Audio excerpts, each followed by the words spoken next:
Today, on Be Something Wonderful, how the secret of the excluded middle makes you a Master Manifestor. I am your host, Tom Kearin, and this is the Be Something Wonderful studio of higher consciousness, where we help you level up and become the best version of yourself. Creators, good morning and welcome back to the studios of Be Something Wonderful. I have a massive video for you today. This is nothing short of a masterclass on being a Master Manifestor. The secret of the excluded middle that the ancients have talked about for thousands of years that we're going to unpack today like we never have before. I had a conversation with a friend yesterday, and the first hour we were just catching up. And she was just telling me about how her life isn't working, that nothing's working, that my emotions are all over the place, that I'm a walking trigger. And I just listened, as friends do, right, for the first hour. And then I said, and after we caught up, I said, "Are you ready?" She goes, "Ready for what?" "Buckle up." Because we're gonna go into this. We're gonna make you into that Master Manifestor that you always wanted to be. Because that's what she wanted to master this reality creation. She wanted to master her life. She wanted to be a Master Manifestor. She goes, "Tom, what's the secret?" I go, "The ancients had it. It's the secret of the excluded middle," which we're gonna unpack today. Remember, what are triggers? Remember what triggers are. They're a thought or assumption that was previously subconscious or below your awareness, right? That now is right there in the wide open, right? It's not, that's what a trigger is, that previously subconscious or unaware thought you're now aware of it, right? Celebrate that, embrace it, love it, because it's no longer there to pop out and to surprise you with this feeling or sensation of non-fulfillment. We're going to talk about this, right? Sometimes remember, we always look at triggers as negative, but sometimes they're positive. They're positive or negative, right? Remember, when you have that sudden expression or excitement of joy because of a thought or assumption, that's a trigger. So it's not triggers it's not about the triggering. It's about what are you assuming? What are you believing about yourself? And remember, all of it is there to remind you of who you really are. All thoughts and assumptions, right, when they feel like a trigger and they feel negative, it's a negative sensation, it's just your source. That excitement of source saying, hey, you're remembering it wrong. You're remembering yourself wrong. You're remembering reality wrong. You're believing or assuming something that's not true of who you really are. Embrace that. Right? Those changing emotions mean nothing. They do nothing. That's why I use that quote from The Chosen, that scene at the pool of Bethesda, where Jesus, your I am awareness, says that. That pool means nothing. It does nothing. The middle, I call it the messy middle, as I have in many videos. It means nothing. We're going to talk about what the middle really means in the secret of the excluded middle. The middle does nothing. It's your assumption and state of being that matters. That's not the middle. Your state of being is the beginning and the end. It's all that matters, right? That's why Jesus said also in that famous scene of The Chosen that I talk about over and over again, you only need me. You only need your awareness of already being that which you desire to be. And so this person, this friend, this very good friend of mine said, that hour changed my entire life. Geez, Tom, I don't know what to say. And I said, just say the word. And we both laughed because she knows my video. She knows the content, right? Just say the word, I am. I am that person I desire to be. That's what I want you to say. So we're going to cover this like we never have before. The thing with thoughts and feelings, they're always changing. And there's a difference between an assumption and a mere thought. And we're going to talk about this idea today and more. Stop trying to feel better. Stop trying to deal with your thoughts. Stop trying to resolve your feelings. Because all of that takes your focus and attention off the assumption that you're already that person you desire to be. That's where you want to go. All of that just distracts you from the gorgeous and beautiful reality and identity that you already are. Do you see it? They do nothing but distract you. Right? All of that effort, all of that struggle creates a state of being. Remember, Bashar talks about it, the circumstances mean nothing. It's state of being that matters. Well, yes, but you're creating a state of being of I am not, or an experience of a state of I am not. That reality is not that which I desire it to be. That's what you're saying there as you try to feel better about a reality that's not even your preference, about an identity that's not your choice, about a script, a film roll, a timeline, whatever you want to call it, that's not your desired reality. Stop trying to deal with all that. That's the middle. The masters knew this. The masters, the master manifestors, the master creators, the masters of reality creation, they don't mess with the middle, right? They don't look for proof and evidence of fulfillment in the middle, because that's what that all is. When you're messing in the middle, you're looking for proof, trying to feel better, so that's proof or evidence that you're that person you desire to be. They mean nothing. There's no proof and evidence in those changing thoughts and feelings. They're always changing. You're the proof and evidence. The great manifestors, the ancients, the greats, the metaphysical greats, the teachers and gurus knew this. Your changing thoughts and feelings are not proof or evidence of anything, any circumstance, any condition. You are. Your assumption and acceptance, hear this, because these words I want you to remember. Acceptance, assumption and acceptance of that which you are, all that you desire and wish to be is all that matters. It's your assumption and acceptance that you already are all that you desire and wish to be. That's what we're talking about. That's the only evidence and proof that matters. Powerful. Let's get to it. Remember, temporary changing thoughts and feelings keep you scrambling, looking for proof and evidence that your wishes are fulfilled or not fulfilled, or that I am or that I am not, that your desired reality is or is not. Do you see that? That's all that is. That's all that messy middle, right? As you try to deal with it, as you try to change it, as you try to resolve it, as you try to work your way through it. All of that keeps you scrambling, looking for proof where there isn't any. It's always changing. You're looking for whether your wishes are fulfilled or not fulfilled, whether I am that or I am not that, whether the desired reality is or is not.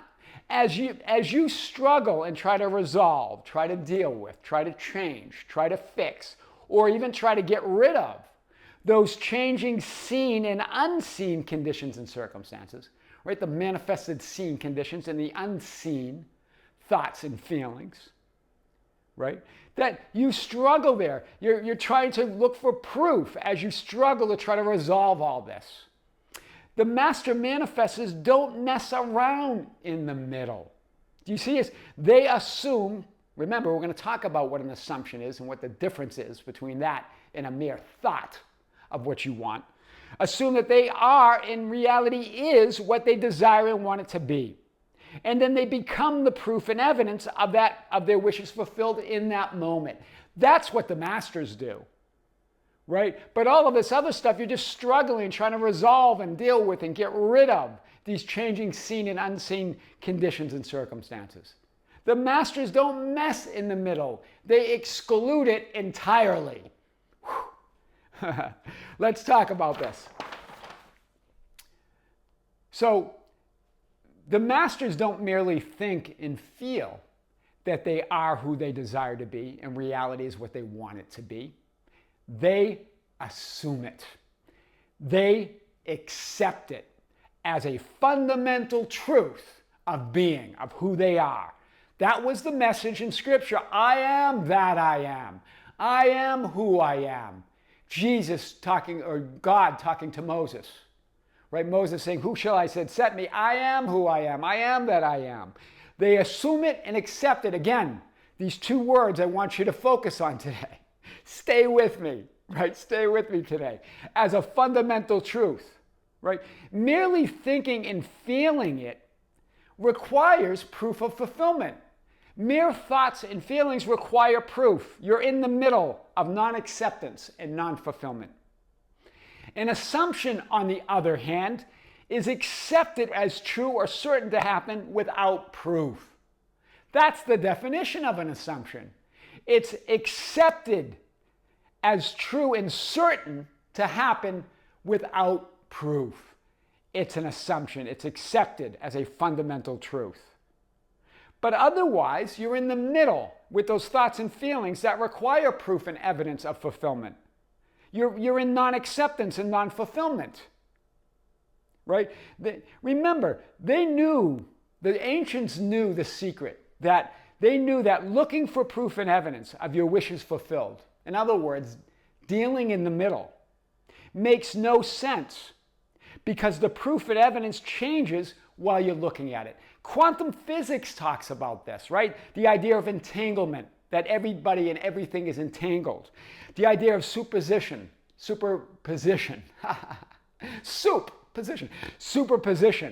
that all realities, all identities are one superimposed over another. And you're looking out through some vantage point or viewpoint or perspective. The idea of a holographic universe. The idea that any part of that whole that you are is the whole. That you can't divide up God. You can't divide up the universe. Right? And this is a quote that I've used in other videos from the movie Next with Nicolas Cage. He could see 2 minutes into the future. It's called Next. Cool movie. Every time you look at it, he's talking about the future, but I'm talking about reality. Past, present, and future. Every time you look at it, it changes because you looked at it. And that changes everything. Wow. Hear it again. Whenever you're looking at reality, past, present, or future, past conditions that you believe control your life, present circumstances that you believe you can't, that are keeping you all wound up in these changing emotions that you're getting tired of, a future that seems to never come. Every time you look at it, it changes because you looked at it. And that changes everything. In other words, you're entangled, superimposed, superposition, a holographic nature of who you are as that one God, as that one reality. That's powerful. So your reality, stay with me today, guys. Neville Goddard knew it wasn't about changing thoughts and feelings. There's so much talk on all the YouTube channels and all the coaches and all the gurus talking about what Neville meant by the idea of wish fulfilled. He says it right here. It's very clear in one of his quotes. And it's very clear in his teachings, right? That he knew this, that the changing thoughts and feelings are what you call emotion, right? My friend who said, I'm an emotional mess. I'm all over the place. My emotions are all over the place. What you call emotion, my emotions are all over the place, is the messy middle. The messy middle is always all over the place. You can't do anything with the messy middle. That's why the Master Manifestors, the ancients call it the secret of the excluded middle. They excluded it entirely. I am the beginning and the end. I am the first and last. I am the Alpha and the Omega. Right? They desire something and become it in that moment. This is why Neville Goddard said, when I speak of feeling, the feeling of wish fulfilled, I do not mean emotion as we think of it. We're going to talk about what emotion really means. But the acceptance, there it is again, acceptance of the fact, the assumption. Assumptions are facts to you. They're a truth to you. You don't need proof and evidence for an assumption. You declare them as the fundamental truth of who you are. That's the difference between a mere thought and an assumption. Or you might want to call it a belief as well. That's okay. Whatever label you want to use. But if assumption doesn't require proof. Beliefs still require you to believe it. Still require you proof to believe it. An assumption requires no evidence, no proof. That's the difference between an assumption and a belief. It doesn't require proof or evidence out there or in there. In other words, in the seen manifested conditions or the unseen manifested conditions of thoughts and feelings, it doesn't require any proof whatsoever. That's what an assumption is. Emotion, as you define it, is the messy middle. is the middle that's all over the place. True emotion, what the ancients thought of as emotion, is energy in motion or source energy. All that is. The fabric or isness or substance of reality. Right? That's what faith is. Faith is the substance of those things unseen, as it says in Scripture. It is the substance of reality. It's that excitement, that peace that passes all understanding, that joy, that love, that gratitude. It's you as I am. Wow, this is powerful. So, all negative emotion, anxiety and fear, because we talked about that, right? She says, I got a lot of anxiety. I feel like I'm living in fear. Well, all of that is source. It's the excitement of source that you're putting through an assumption and filter of I am not who I desire to be. You're putting it through a filter of that there's a desired outcome I'm focused on, right? An undesired outcome that I'm focused on, right? You're putting it through a filter, I am not, a thought assumed to be the truth. That's what an assumption is. It's not a mere thought. It's a thought that doesn't require evidence and proof. It's a belief that doesn't require evidence and proof. It goes beyond belief. It goes beyond thoughts. It's an assumption. And you're putting that through some assumption of I am not. Do you see that? And you're accepting that without proof, without evidence, because there is no proof or evidence that you're not. Non-existence doesn't exist. So that's why it doesn't feel good. Source is saying that's not who you are. It's not the fundamental truth of who you really are, I am. That's what they're saying there. It's not natural. It may feel normal, but it's not natural. But what about those, and then I think she asked, but what about those that feel good when they hate or are negative? She's talking about examples, right, using public figures and others. I won't get into who she's talking about. All sorts of things, all sorts of people, even people she knows that are not public figures. She goes, what about those that feel good when they hate or are negative and seem to create money and wealth and other things in their life? But think about this. First of all, we broke this down like we never did before, because this question comes up. You're confusing what feels good. Hear this. I don't think we've ever said it like this before. You're confusing what feels good to what feels normal. Do you see it? You're assuming that feels good to them. That feels normal to them. And that normal feeling it makes it sort of feel like a natural state to them, this state of hate and negativity. And so, of course, they can create from that identity, right? It doesn't feel good or natural to them. It feels normal. They assume that's who they are. That's who I am, that identity. And so it has nothing to do with feeling good. It has to do with your true essence of who you really are. Let's unpack this a little bit more. That hate or negativity feels so normal that it feels natural to them. You're assuming that it feels good and that they can still create. How do you don't know what they feel or what they manifest or what even, you know what you assume they do, but you don't know any of that, right? They confuse that feeling of hate and negativity, that normal feeling with who they really are, or they confuse it for who they really are. That's what they believe they are, right? So manifesting, attracting, and creating isn't about what feels good or thinking and feeling positive thoughts. We debunk that many times on the channel, right? Or feeling good and feeling positive thoughts all the time. That's the middle. It's about who you say, assume, believe, and affirm that you are. That's what the ancients knew. That's why they excluded the middle. Why do negative, hateful people seem to manifest what they want? But remember, how do you know they are manifesting what they want? That's just an assumption on your part. You can't know that. You can't know what someone really wants, right? You can only know what you assume they want. Those are your assumptions and judgments. The Master Manifestors and spiritual greats knew and know the secret of the excluded middle. They're manifesting who they are, whatever that is. Right? They believe that hate and negativity feels normal to them. It feels like that's natural. So they create a life around that, but you can't know what anyone really wants, what their true desire is. The Master Manifestors and the spiritual greats knew and know the secret of the excluded middle, which I want to talk about a little bit more today. This is from the Arcane Teachings from William Walker Atkinson. Everything must either be or not be. There's no other alternative or middle course. That's what the ancients described as the excluded middle. In other words, everything must be or not be. There's no other alternative or middle course. The middle's excluded.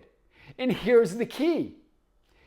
Non-existence it doesn't exist. So everything must just be. There is no middle. There isn't a not be. Because non-existence or not being is impossible. It doesn't exist. Non-existence doesn't exist by definition. I am not is impossible. Being is being. Not being is impossible. Right? To hear this, the experience of the middle creates the non-reality and non-fulfillment of or notness. The experience of notness. Do you see it? Only the experience of it. That's powerful. Jesus, your I am awareness revealed this secret, right? He revealed this secret in Revelations. That's why they call it, it's a revealing of the secret that you always knew. I am the Alpha and the Omega, the beginning, the end, the first and last. He doesn't talk about the middle. That's why Jesus also said in The Chosen, that scene in The Chosen, I don't need you to feel anything to do great things. You don't need any of it. Wow. And this moved her. She said, she goes, this hour, Tom, changed my life. I don't know what to say. Just say the word, I am. That's how the secret of the excluded middle makes you a master manifestor.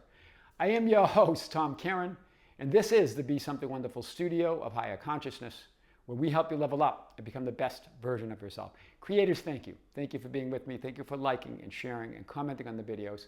Thank you for being part of our Facebook group, The Ambassadors, at facebook.com/groups/BeSomethingWonderful, for joining us on our Instagram and Twitter at Tom Kearin, our TikTok at Be Something Wonderful, and really you can find us anywhere on social media at either at Tom Kearin or at Be Something Wonderful. And thank you for being part of the membership channel. If you're a member, remember we released a video yesterday, a big video on the membership channel that I'm getting a lot of emails and comments on, and this is really fun. Very powerful. And we're going to also do a live stream that's going to be announced today on the membership channel for next Sunday, September 8th at 9 a.m. Pacific time. Right here, I'm going to come to you live, answering your questions and touching on topics that you're sending to us at info@besomethingwonderful.com, and also the topics and questions that come up right on the chat, right during the live event. This is powerful. So if you're a member, join us. If you're not a member, check out the link below. Creators with great love, with great light and infinite gratitude, this is Tom Kearin here in the studios of Be Something Wonderful. Until next time, see you soon.